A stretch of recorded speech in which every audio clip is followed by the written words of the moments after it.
Millionaires. We got Steven Steric on today. He's going to talk about his journey. He's a friend of ours. He's in the DM Alliance. Steven, thanks for coming on. Yeah, thanks guys for having me. I really appreciate it.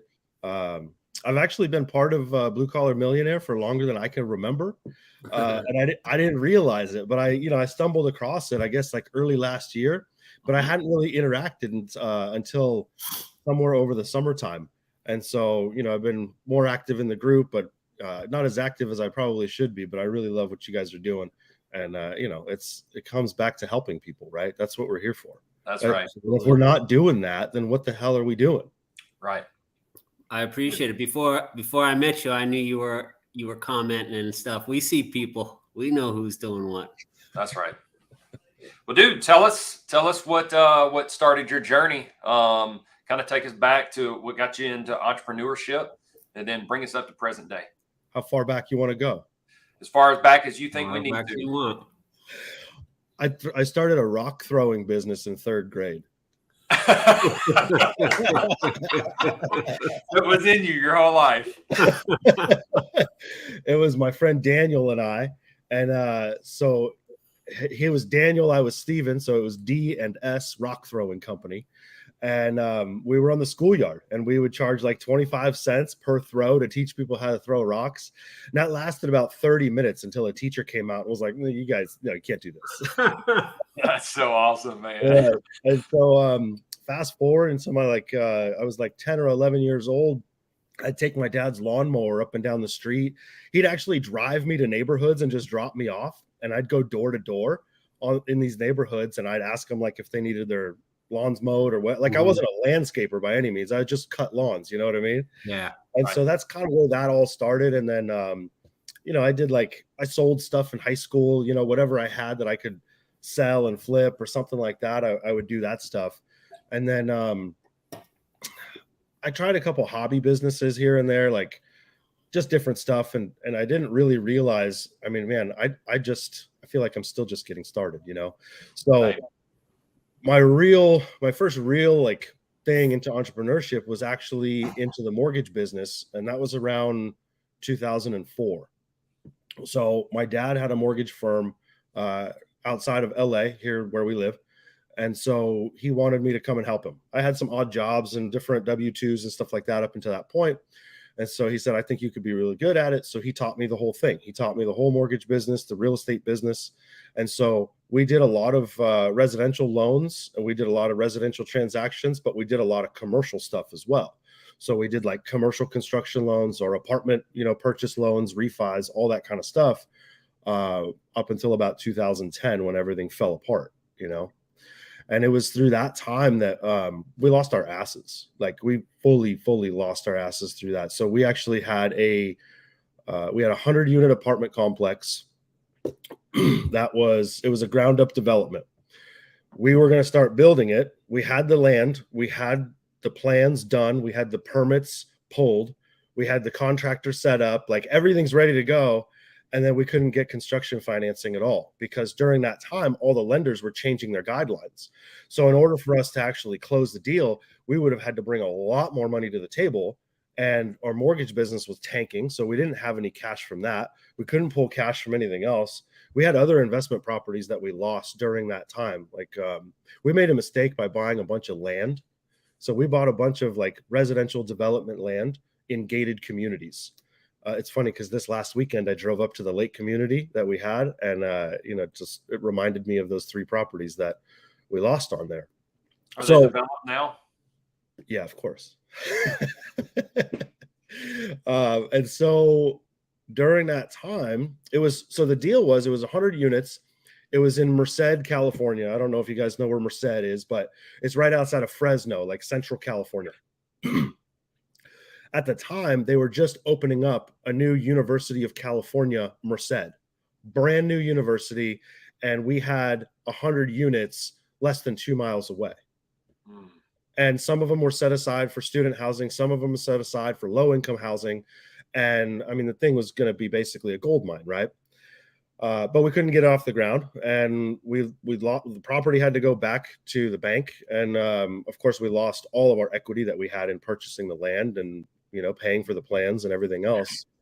So that really turned me off from real estate. Really turned me off from real estate. And that one was going to be like, our generational jump off point, because it was only myself, my dad, and another partner. It was only 3 of us in the deal, right? And so, so what did I do at that point? I hated real estate, and I was like, Dad, I'm done. I'm out. And he's like, no, you could do it. Come on back. We'll scratch through. And I'm like, no, I'm tired of this, right? And so my buddy actually had a roofing company at the time, and he's like, hey, why don't you come work for me? Because I lost everything, right? I lost like everything I had. And I also bought a house up there as well, right next door to the property, because I was going to move in there and manage the construction process, manage the GC. I lost the house too. I lost the house, lost the land. I was a signer, of course, on both. Lost all the equity in that. So anyway, my buddy has a roofing company. He's like, hey, come and work for me. I need people. How old are you during this point? Let's see. I would have been like 27-ish. Right? Let me think here for a second. Like 25. Okay. So somewhere in that realm, right? So 2008 to 2010, yeah, somewhere in like 26, 27 years old. Okay. And so I go work for him, and I'm literally the helper in the passenger seat of the truck. That's who I am, right? I'm humping the lumber, and I worked construction in high school too. So like I was familiar already with high school or with construction, but I'm the helper in the truck, and we're doing roofing, waterproofing, sheet metal, subterranean waterproofing, exterior building envelopes. So we're doing all kinds of stuff.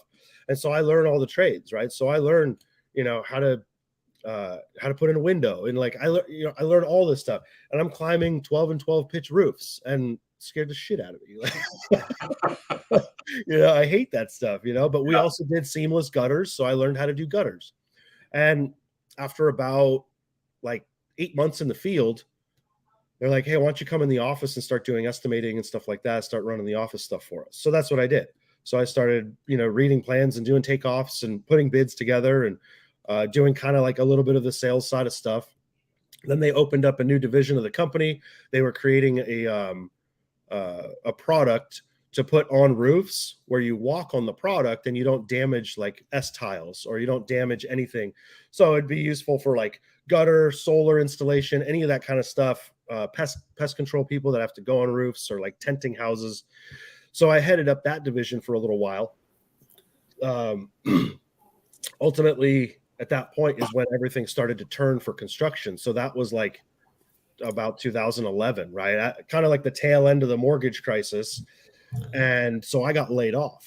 They're like, hey, we're going to scrap the project for right now. We're not going to do the walking pad thing. We're just going to put it on hold. And sorry, you don't have a job anymore. Wow. So at that point, I'm like, well, what am I going to do now? And I've always been like into cars and motorcycles and boats and anything with an engine, right? I love it. And so I had at that time, I probably had like 5 or 6 motorcycles, and I lived in a house. I was a bachelor. I lived in a house with 2 other dudes. Between the 3 of us, we had like 14 motorcycles and three dogs. And it was a party, man. Like it was just like nonstop partying in that house. But what I ended up doing is like, I started working on motorcycles out of the garage and making some money doing that. And then eventually I got recruited by a dealership, because I get, in the community, everybody kind of knows everybody. So the owner of the dealership swings over to my house one day, and I was like, oh, hey, I recognize you. He said, hey, you're kind of competing with me, so why don't you just come work for me and I'll pay you. All right. So this is about 2012, somewhere in that range. And I worked for him for a year. I get fully trained as like a certified mechanic in all the different manufacturers. And after a year, I had a partner, and we started a couple motorcycle shops ourselves. So he had like the engine building side, and I had the suspension building side.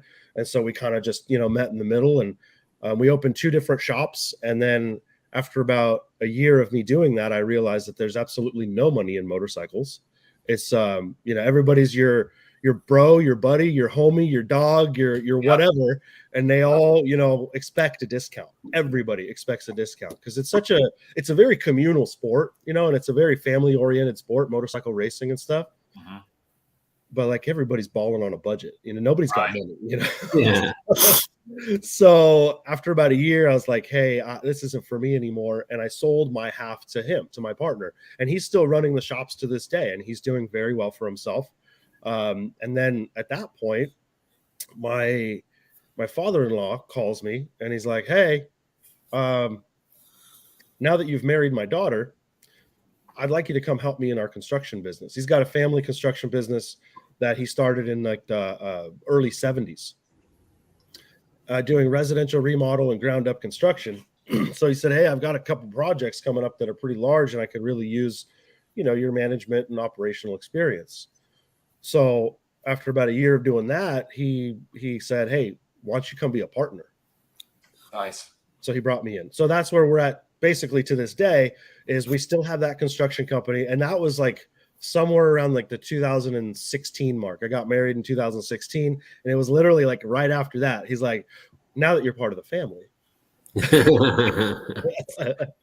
So that was about 2016, and we've done some really cool projects since then.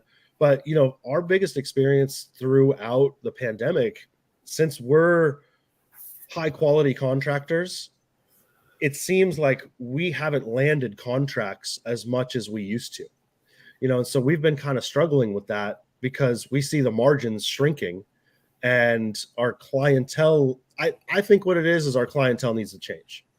I think what we go after has to change, because the people who we're trying to help right now are, they can't afford it, frankly. They can't afford it, right? Because we don't work with investors. We don't work on flips. We don't work on any kind of low quality stuff. And so obviously, like, our price reflects that, Right. Yeah. So that's the basic gist of that. But then during COVID, I was like, oh, let's see. I want to make myself more busy. So I was like, I'm going to start a trucking company during COVID, because like trucks are rolling, right? And everything I saw during COVID, it was either healthcare, it was food, or it was trucking. Those were the things that like were a staple during that time. So I went out and bought a couple big rigs, got all the equipment that we needed, hired drivers, and I grinded it out, man. Like I was in the truck, in one of the trucks, for the first 3 months myself. Oh, wow. To figure out like how this business works, to make relationships, with the different vendors and the shippers and the receivers, and get, direct relationships rather than trying to go through brokers, because brokers usually take 30 to 40%, which is huge. So, I'm in the truck at 3 a.m. going to Bakersfield because I had a driver either call in sick or whatever. And like this, dude, trucking is one of the most easy, difficult businesses there is out there. Because literally all you're doing is hauling shit from one place to another, right? You call them, you say, you got stuff? Yeah, I got stuff. I'll come and get it. You go there, you get it. But in between getting it and dropping it off, you've got a water pump that failed, a tire that blew out, somebody sideswiped you on the freeway, like, and we literally had all of these issues. Like, I got a phone call at 11 o'clock at night from one of our drivers. We were doing runs back and forth from the port, pulling containers out of the port, and he's like, hey man, sorry to bug you, but I just had somebody T-bone the trailer. And it's not our trailer, right? It's a chassis that belongs to at this point we had a contract with FedEx, so it was a FedEx chassis. Guy T-bones the freaking trailer, and then he bails. The guy just freaking took off, but he left his bumper hanging on the trailer with the license plate on it. Well, there you go. So we're like, okay, obviously the guy was either super scared or he was drunk and he bailed.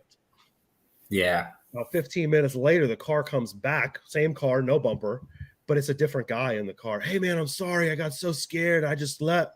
Okay, we got you. He's like, listen, I don't want any trouble. I'm just going to take my bumper and bail. And that's what he did, right? So, I mean, it was like that weekly. There were sometimes almost daily where you're just like, why am I doing this? So that really wasn't the issue of like trucking, right? So what ended up happening is like March of last year, the freight rates started dropping because there were a lot of guys like me who were like, oh, there's a lot of money to be made in trucking. So you had a massive influx of new companies come on board. So you had massive amounts of capacity and not enough demand, right? So you had a ton of trucks not enough crap to move, because during COVID, all of the product, they pre-ordered product for 2022, all the massive corporations, so like Target, Walmart, et cetera, and they flooded the warehouses. So I don't know if you guys remember or not, but in the beginning of 2021, the port of Long Beach in LA was backed up 100 vessels offshore. 100 vessels offshore. We were in the middle of that, trying to get things like offloaded. Once we worked through all that, by the middle of 2022, things really started to slow down, where a truck was making $700, $800 to $1,000 a day, like on the regular, right? No problem. To now the truck's making $150 a day. Holy crap. Wow. Then you really start thinking, like, what am I doing here? Because it's a ton of liability, right? So you've got an 80,000-pound death machine rolling down the freeway, and one mistake and it wipes out the entire company. Yeah. So for me, trucking was not the answer. So at the end of last year, it was actually after one of my first meetings in the DM, I brought it up to the group and I was like, hey, these are the issues I'm having. And Mark immediately was like, I would never be in that business. I remember that. Well, if this guy is doing this much business in all these different verticals, but he never touched trucking or logistics, what am I doing here? Take the shortcuts, right? We always talk about the reason why we get in the rooms is so that way we can have the shortcuts and have the answers. Yep. That's exactly what I got right there. That conversation saved me $120,000 over the course of the next 6 months. That one conversation. Because had I kept those trucks until now, right? We're in May. That's when the trucking economists said that the market was going to turn around. Well, guess what? The market has taken a shit even worse ever since. So we were getting paid usually about $3 to $3.50 per mile. That's what we were getting. So on $1,000 run, it's $3,500, $3,000 to $3,500. As of this morning, because I still get the emails, it's $1.80 per mile. That's huge, man. It's basically in half, right? So guys are literally paying to go to work every day. Yeah. They're losing money every single day just to keep the trucks rolling. So had I kept the trucks, I would have, of course, lost, all the operational costs, but also the depreciation on the vehicles, because the market was super hot when I sold in November. Right now, the market has basically gone down 30 to 40% on used trucks. So, isn't that insane how so many times you just need that one person to give you the vote of confidence of what you already feel like you need to do? That's the importance of the mastermind. That's the importance of networking with other individuals that are growth minded and ambitious and hungry for more. Absolutely, man. I mean, we all get in the rooms to be around people who are doing what we want to do or have done or have made the mistakes. Yeah. And everybody's willing to help. That's the coolest part that I've found. So I first joined a mastermind like September of last year. It was a real estate mastermind. And for multifamily and stuff. And that's actually how I met Toby. And Toby was like, hey, you got to come check out this other group that I'm a part of. The only thing I can say about every single group is that everybody's willing to help in one way or another. Like, because we all want to see each other win, right? One of the biggest sayings we have is let's win with winners. Right. And that's what we do. And that's I think the difference is because you can get in some groups, but the groups that you're actually getting in, they're already taking down some wins.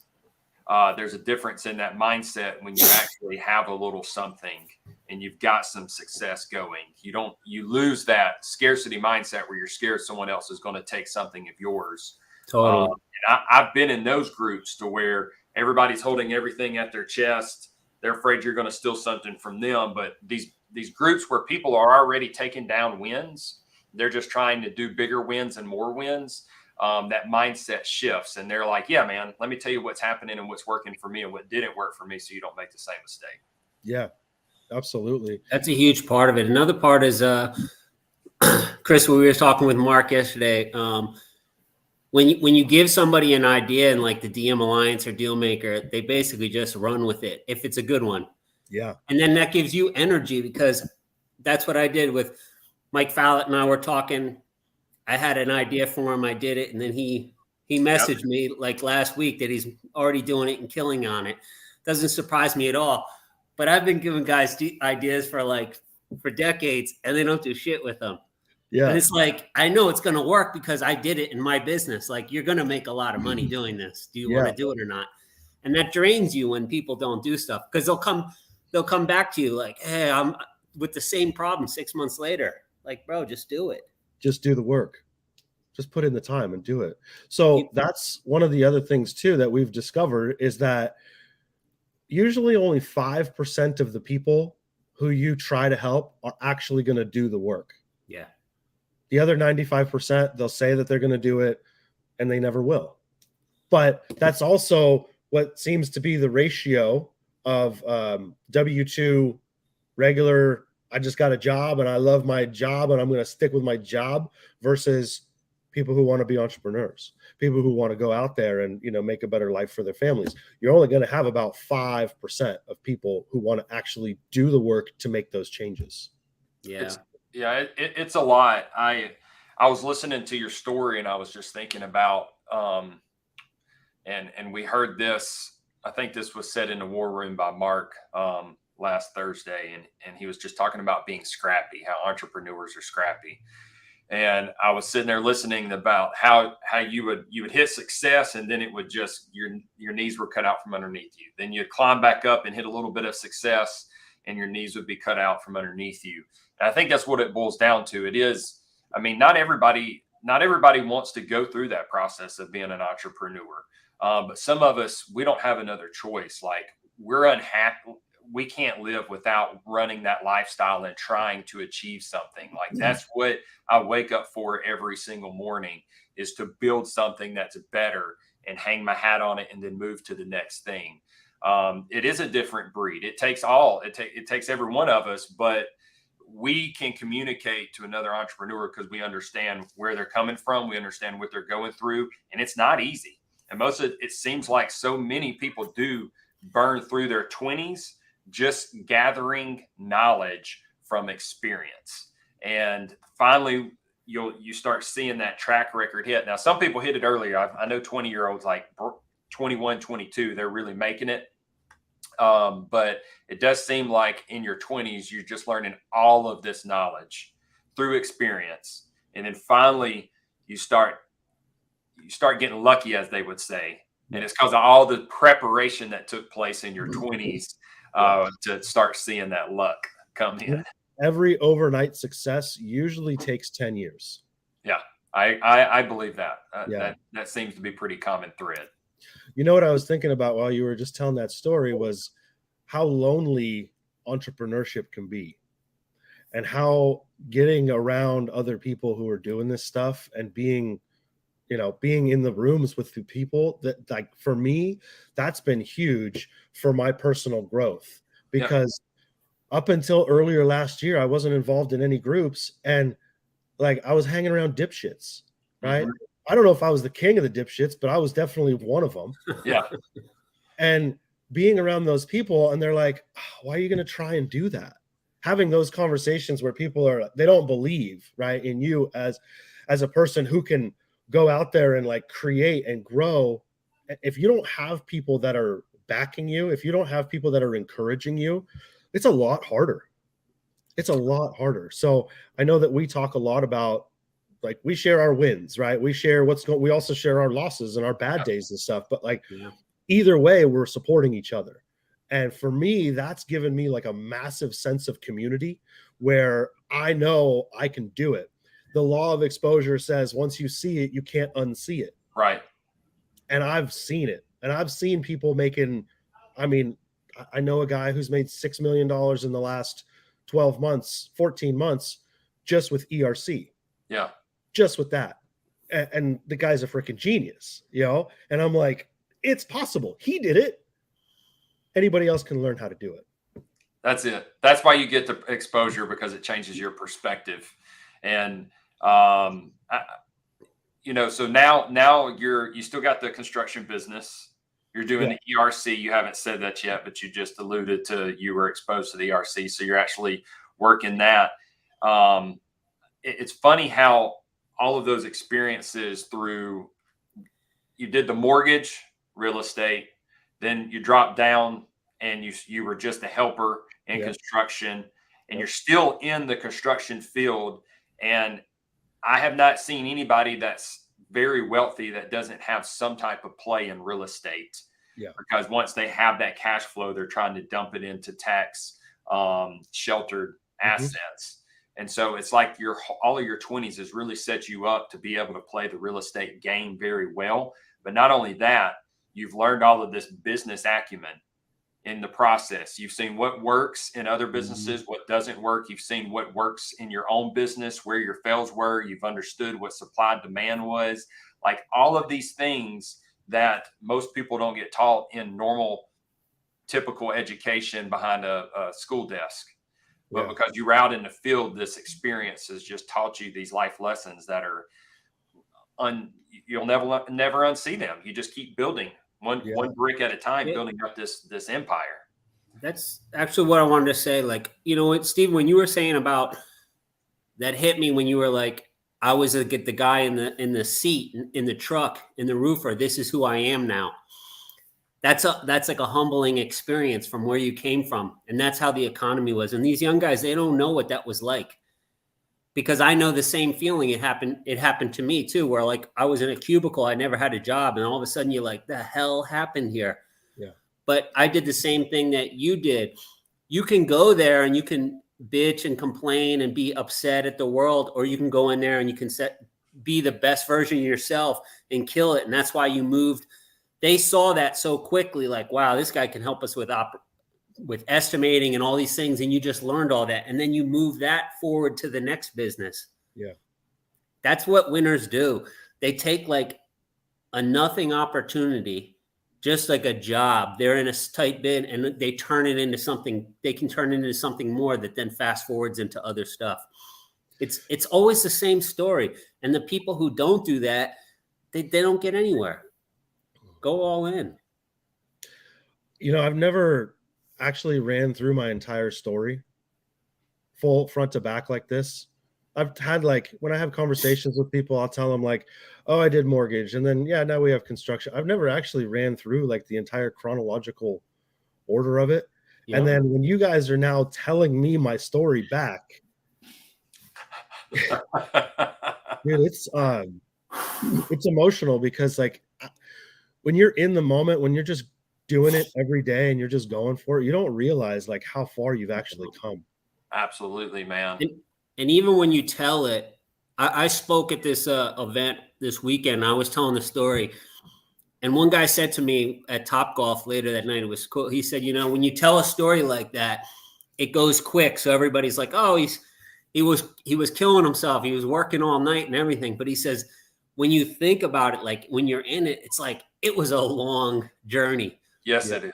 Like we just gloss over the roofing thing. It wasn't like he was there for 3 weeks. Right. Yeah. It's like every morning you got up when you didn't want to do it, and you did. It's like day after day. Yeah. All the things. It's a really long journey. That's why when you go through all those things, and then you build yourself up and you're successful. Like that person, even if something bad happens to them, I know they're going to get back up. When I look for business partners, I look for people. I hate to say it, I like to see somebody got kicked in the teeth a little bit, and got up, because if I get in a brawl with them, that's right. Brawl, like this guy, he might get hit in the head, but he's going to get up. Yeah. The other people, I don't know if they're going to run. Yeah. You don't know. Resilience is it builds something in you, and it lets you know deep down inside that there's something greater, bigger purpose than what you're seeing at the moment. Mm-hmm. I 100% believe, I've spoke to too many entrepreneurs to not believe 100% that every one of us have a lot of bad days throughout our journey.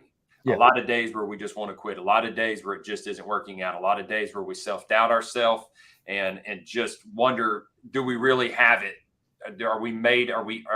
Is our cloth cut to where we're really supposed to be highly successful. Yeah. What happens is I see the people that went before me come back and recant what they've already done. And then it reminds me these guys had the same story. I mean, Kevin, you're further down the road. You took a hit in 08, sleeping on your brother's couch. Stephen, you were just sharing how you were in the mortgage and then legs cut out from underneath you and lost all of your equity and land and purchases I mean, it happens to every one of us. I've got the same story where it was just boom, it's all gone. Now I'm on the climb back up. And I'm like, all you got to do is keep going. Yeah. If you just don't stop, because all of those experiences that you've already went through, they didn't disappear. Your money might have disappeared, your assets might have disappeared, but the knowledge and experience didn't disappear. And so you just keep building on top of it. And that's what I love about these stories when people sit here and share it, because someone's listening and they're like, man, today is just a tough day. This whole week, this whole month is a tough day. I took a big hit. Maybe, something relationally happened, financially happening. But then they hear and they get to see Steven's over here killing it in the ERC. Kevin's killing it in the gutters. Chris is killing it over here in the disaster cleanup. And they're like, okay, I just need to keep moving. Yeah. And I'm eventually going to hit it again. Success is going to happen again. And it's going to be physically, I'll be able to see it happening again. I just got to keep moving. So these stories get me fired up, man, because it reminds me that all you got to do is keep moving. You don't have to be super special. You just got to be resilient. Yeah, I agree, man. I think one of the most important things in business is to have integrity with yourself. I like that. I like that. If you can't trust yourself, nobody's going to trust you. So you got to make sure that you don't have to know what you're doing, right? Because I have no idea what I'm doing, right? I just kind of have a plan and I work the plan. And well, that didn't work. Let's change this. Let's change that. But if I have integrity with myself, right? If I don't lie to myself, I'm going to succeed. Yeah. Yeah. I believe feel like, you don't know these things until after. You don't know these things that, like, the last 10 years I've been working this way, but then it clicks and you're like, that's why it's worked, right? Because, like, I'm a cat, right? I just always get back on my feet. Yeah. Right? I'm not really a cat person, but but for the sake of the analogy, we always land on our feet. Yeah. And so every time we get back up, we learn from the last seminar that we just went through. Yeah. Every single failure is just a seminar. We just learned a whole bunch of shit during that period. And like you said, we'll take it on to the next. And you know what?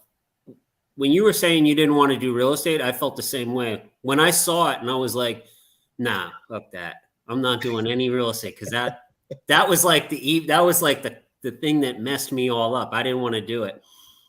It took me a while, but getting into the groups and in particular Tim Brotz's mastermind and everything, that's really what changed.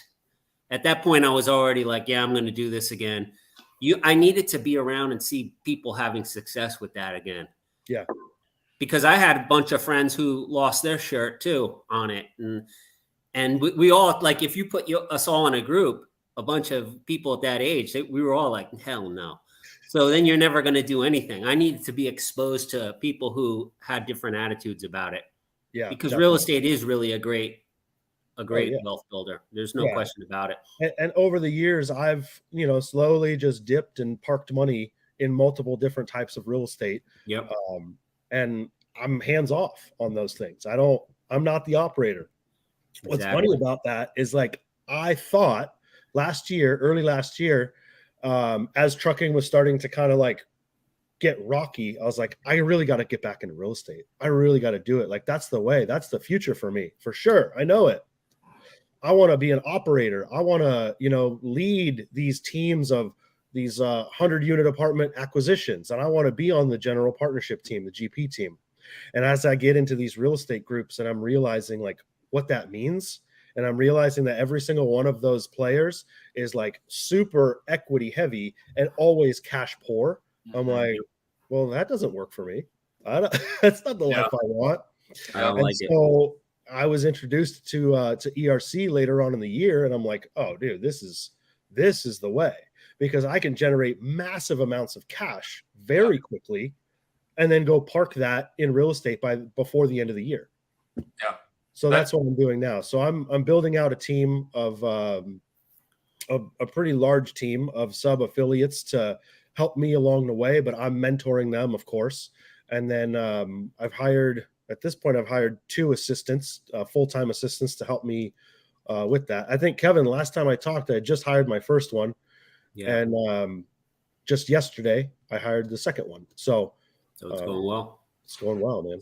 So let's talk about that. How are you building this this ERC business out? And give us a 60-second snapshot, just in case someone's listening and they don't understand what ERC is. Oh, right. Yeah. So ERC stands for Employee Retention Credit. It's a government program that was signed into law at the beginning of the pandemic. It was signed into law right alongside the PPP program. The difference, though, is this is not a loan. You don't ever have to pay it back. It's a refund of payroll taxes. Plus, it's like a bonus. It's a grant that the government gives you because you had W-2 employees during the pandemic. You probably all heard you can get up to $26,000 per employee.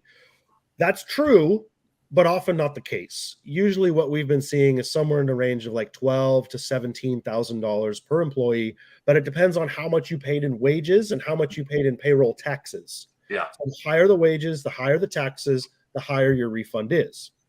So with all that being said, any business out there that has W-2 employees that was that was paying employees during 2020 or 2021, according to the IRS, 95% of those businesses qualify. Yeah.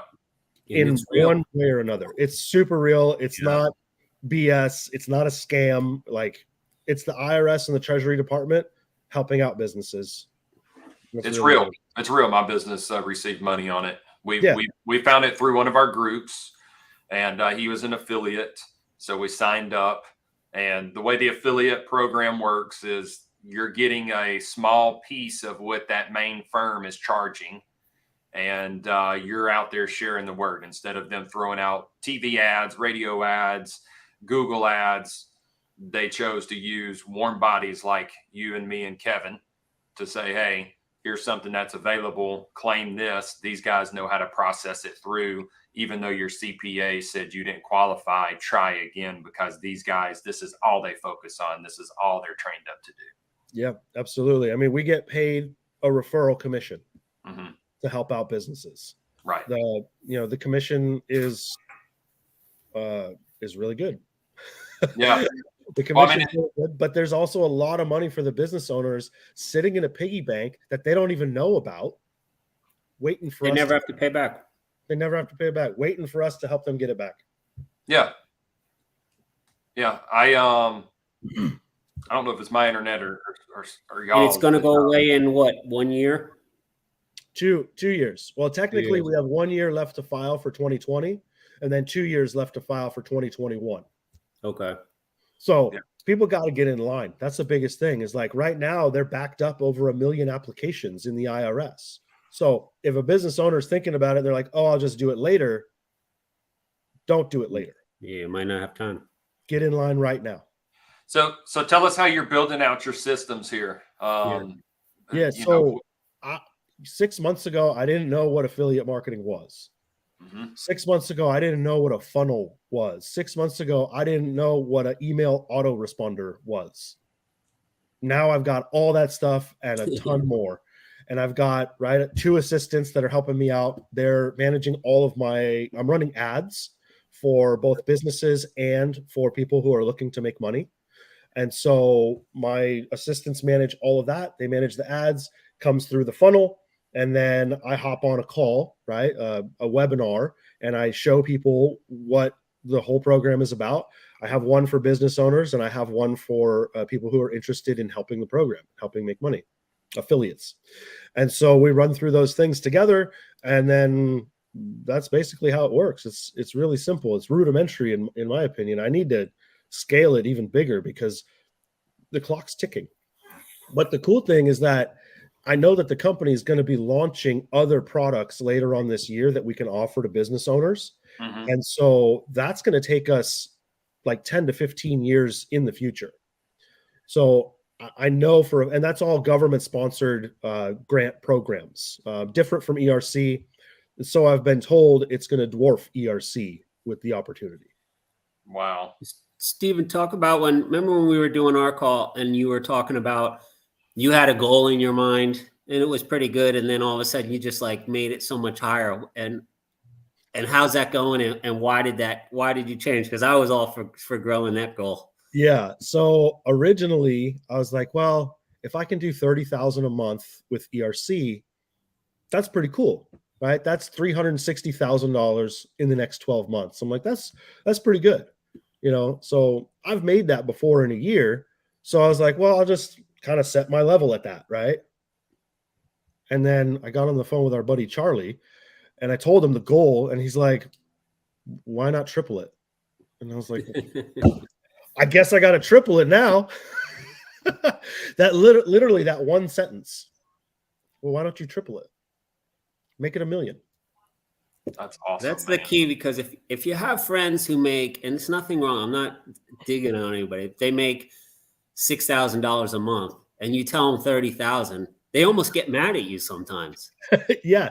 What are you talking about? What is it, a scam? What are you, like, that's why I don't tell anybody anything unless they're like thinking like we do.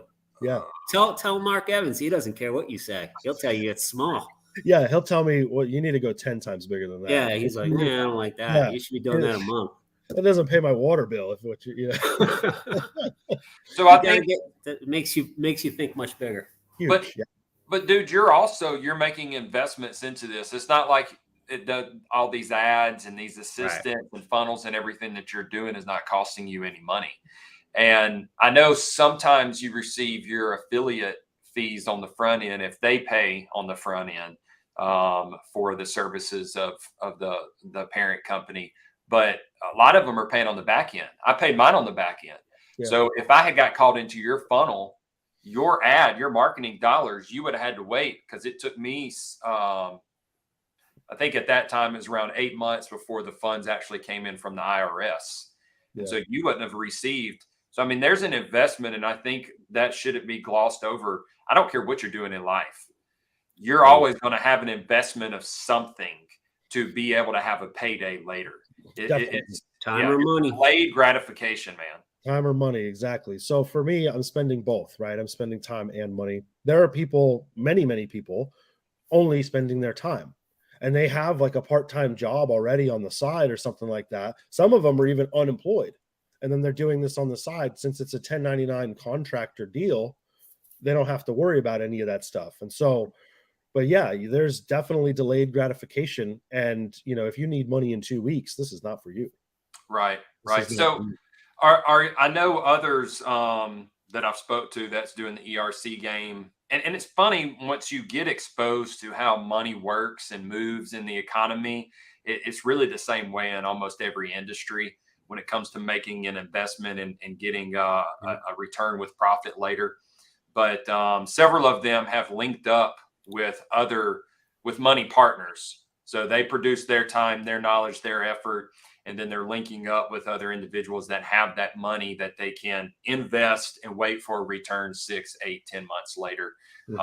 Is that how you've done your model, or are you able to bring in cash that you already had saved up? What is yours looking like there? So I'm all self-funded. Okay. I don't have any investors or partners. I'm like a one-man band, but now I'm adding more people because we know that we can't do this by ourselves. And so, yeah, I'm funding it myself just with, profits from the other company, from proceeds from trucking company sale, things like that. Right. Yeah. And so I'm putting money in, obviously, up front. I've spent a lot of money since the beginning of the year with advertising, and a lot of it wasted, by the way. A lot of it wasted because the Google ads for me were very saturated. I also had a web team that was not well versed in what ERC was. And so I was getting a lot of like false clicks where people were searching for something like a different type of government credit. And so I was getting a lot of wasted clicks and a lot of wasted money. And I reached out to a friend of ours, Colin. He helped me quite a bit. but the ads still never really recovered. The ads never did a great job for me. I will say that through a few referrals from companies that I've helped from the ads, I've been able to basically break even on the ads, which is good. So I didn't lose money on the ads. Right. I went to a seminar. That's what I Right. did. Right. There you go. There you go. That experience thing again. Yeah. And so I realized that what's very important for me and what works for me is kind of like the people who you know, like, and trust. They're going to do business with you. And so for me, I've gone out into my local community. I became a member of my Chamber of Commerce. I attend regular meetings and breakfasts and connection events. And through that, I've been able to generate quite a bunch of business, help a lot of businesses. One of the things that not a lot of people know about ERC is that every nonprofit organization is automatically eligible because they had limitations on group gatherings. When a nonprofit, their number one thing to generate money every single year is fundraising activities, right? So they usually have like a charity golf event, or they have a charity breakfast or a mixer or a whatever. They're not allowed to have group gatherings during all of 2020 and all of 2021, which means they automatically are eligible for all of those quarters. So my big thing is helping nonprofits for two reasons. One, I already know it's an automatic in. Two, they're a nonprofit and they need all the help they can get. So for me, it serves two purposes. So I helped, the most recent one I helped was the Autism Society of Ventura. That's awesome. The Autism Society is getting $52,000 back. They only have 3 employees, but they're getting 52 grand back.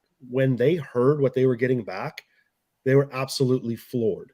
They had no idea that this little chunk of money was sitting in an account somewhere waiting for them. Yeah. She said, "You don't even know how far that money's going to go." Yeah. And I said, "Well, I understand on my end how far that money would go, but why don't you tell me?" And she's like, "We're going to do these events. We're going to help out this many people. We're going to help out doing this, this, and this, counseling, educating families on how to live with autism, like all of this stuff that's going to have a massive impact, so broad and so wide, where a regular for-profit company, like I helped a tire company, they're getting $1 million back. We're still in the processing phase, but they're going to get $1 million back. They're going to use that to grow their business or maybe help their employees or whatever. But like for me, the impact of helping the nonprofit organization far exceeds the monetary gain from having a larger company get $1 million back. So what I'm trying to focus on now is helping nonprofits. There are a lot of nonprofits out there. I mean, schools, churches. I just went to a charity golf event called it was the Spring Classic. It's for this nonprofit called Project Understanding. Their number one goal is to help homeless people either find housing, medical care, food, and obviously we have a growing housing crisis in LA, in California. Like we're one of the worst in the country for homeless. Then that's what they're doing. They're helping people in our local community.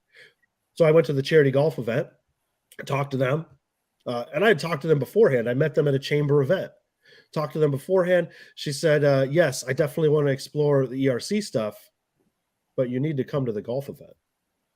I said, "Okay, I'll come. It's great. I haven't played golf in basically 20 years. I played once in the last 20 years. I'm like, cool, I'll go play." I sucked, absolutely sucked. But she saw that I showed up because I told her, I was like, "Yes, I'll come." If I didn't show up, right, I wouldn't do it. Wouldn't have done it. But it's not about that, right? What it's about is 90% of life is showing up. The last 10% is just doing the work. Literally 90% of life is walking through that door. I walked through that door that day. She saw my face. I said, "Thank you so much for putting this event on." We had a couple different little conversations throughout the thing. Never once did I talk about ERC. I was there to help.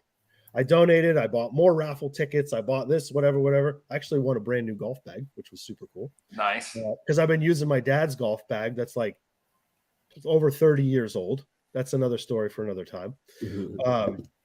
But anyway, at the end of the day, I was like, "Hey, thank you so much for this event. I got to run, go get my kids." She said, "Cool. Don't call me tomorrow because I'll be very busy. Call me Wednesday." Now she's getting all of her documents together. We're going to help them out. They're probably going to get $150,000 back. Wow. We That's raised awesome, man. $100,000 at that charity golf event. Like, we helped raise $100,000. Now they're going to get another $150,000 back to go feed homeless people, help them get health care, help them maybe get a job and, get off the streets if they Yeah. want to. I love So, that 90% is showing up with a positive attitude. It's like everything. yeah, The rest will take care of it. You just show up and you have a positive attitude to get shit done. yeah, You'll be fine. You'll be great.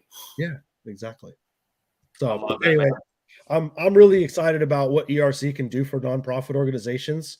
I think once people realize that nonprofits are automatically eligible, my level of influence will shrink because people will be saturating that portion of the market. But I know that with my face-to-face contact with all these businesses, like, that's really where that's going to work for me. So that's kind of been my approach. But I'm also looking at building out a team of cold callers right now. Since I'm in the construction business and since I was in the trucking business, I have a list of like 1.4 million people that I need to call. Wow, man. Yeah. Yeah, and I'm not going to call them all. I Yeah. can't. I'll never be able to get to the first, 100,000 of them if I try by Yeah. myself. So I got to build a team. And I know some other friends of ours who've been building teams of cold callers and have been successful. And so that's what I'm looking at right now. Dude, I love that. I So do.